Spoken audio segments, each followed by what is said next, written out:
दुनिया में ऐसा कोई व्यक्ति पैदा नहीं हुआ है आज तक जो छाती पर हाथ धर के ये कह दे कि मैं संसार का सबसे सुखी व्यक्ति हूं। ऐसा कोई है? नहीं मिलेगा। कोई ना कोई दुख मनुष्य के जीवन में समाया है। 3 प्रकार के दुखों से घिरा हुआ है व्यक्ति, और ये दुखों से निजात पाना चाहते हैं मेरी मां, तो भागवत की कथा सुनिए। किसी ने कहा ये 3 प्रकार के दुख क्या हैं? क्या क्या दुख है महाराज? तो रामचरितमानस खोल करके कभी पढ़िएगा, गोस्वामी जी ने बड़ा सुंदर भाव में लिखा है। गोस्वामी जी तो कहते हैं, दैहिक दैविक भौतिक तापा, भौतिक तापा, राम राज्य का हहु नहीं व्यापा। दैहिक दैविक भौतिक तापा, भौतिक तापा, राम राज्य का हहु नहीं व्यापा। दैहिक दैविक। ये 3 प्रकार के दुख बताएं, दैहिक, दैविक और भौतिक। अब ये भाषा तो साधारण व्यक्ति को समझ में नहीं आएगी भैया। जिनकी शास्त्रों पर महाराज ज्ञान है उसको समझ में आएगी। और इसी भाषा को यदि आपकी और हमारी भाषा में यदि कहें तो स्पष्ट कहा है, कोई तन दुखी कोई मन दुखी, अब कोई धन बिन रहते उदास। अरे थोड़े थोड़े सब दुखी, असुखी राम के दास।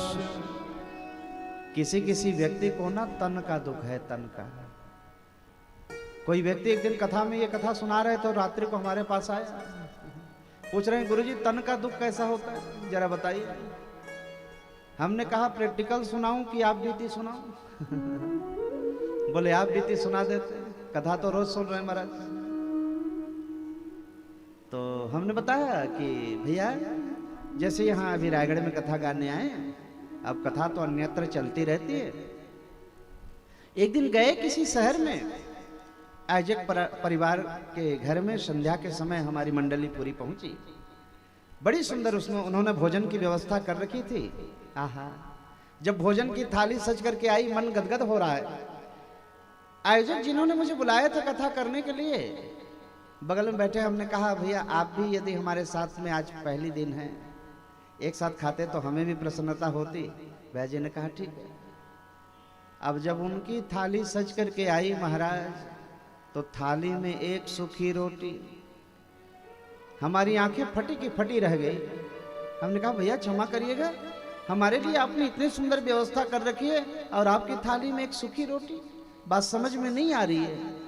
तो भैया ने अनमने मन से हमें कहा महाराज जी क्षमा करिएगा, संपत्ति बहुत है, खाने की कोई कमी नहीं महाराज घर में, लेकिन शुगर पेशेंट हूं, ज्यादा घी चुपड़ करके खा लूं, ज्यादा अचार खा लूं, ज्यादा चटनी खा लूं, रात्रि को हार्ट फेल हो जाएगा।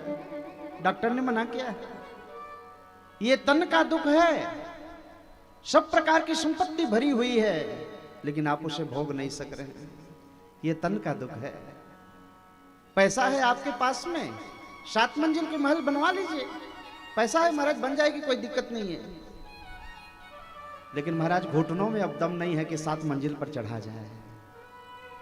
घुटनों ने जवाब दे दिया, ये तन का दुख है। किसी ने कहा मन का, बोले मन का तो ऐसा है महाराज, हम और आप जितने भी लोग दुनिया में हैं, जैसा जैसा हम मन में सोच रहे हैं वैसा वैसा कभी हो रहा है क्या? मन का सोचा हुआ किसी का नहीं होता भैया। इसीलिए मेरे पूज्य सरकार बताया करते हैं कि नर सोचत नहीं होता है। मनुष्य का सोचा हुआ नहीं होगा तो किसका होगा? अरे प्रभु सोचत तत्काल, बलि चाहत बैकुंठ को, प्रभु पहुंचा दिए पता। मनुष्य का जो सोच रहा है जीवन में होने वाला नहीं है। कभी किसी का नहीं हुआ भैया, तो तुम्हारा कैसे हो जाएगा? लेकिन एक सूत्र समझ करके जाइएगा आज, जिस दिन मन का सोचा हुआ नहीं हो रहा है मेरी मां, बिल्कुल मत घबराइए। मैं तो कहता हूं जिस दिन आपके मन का सोचा हुआ ना हो ना, किसी बढ़िया होटल से ना अच्छे से लड्डू मंगा लीजिए और पूरे परिवार में आस पड़ोस में बांटना चालू कर दीजिए। कोई व्यक्ति एक दिन हमसे शिकायत करने आए तो बोले, गुरुजी एक तो हमारे मन का नहीं हो रहा है, आप कहते हैं लड्डू बांटिए, कोई तरीका है? हमने कहा, पगले तेरे मन का नहीं हो रहा है, तू कुछ कर सकता है क्या? मनुष्य कुछ कर सकता है? क्योंकि मेरे परमात्मा ने जो सोच रखा है वही होगा। मैं लड्डू बांटने को इसलिए कह रहा हूं, जिस दिन आपका मन का नहीं हो रहा है, कम से कम मेरे ठाकुर के मन का तो हो रहा है प्यारे, तो खुशी मनानी चाहिए। परमात्मा के मन का हो रहा है जीवन में, उसने कुछ और सोच करके रखा है तुम्हारे लिए। ये बहुत समझने की बात है। ये मन का दुख है। और धन का दुख तो किसी गरीब आदमी से जाके मिलिए।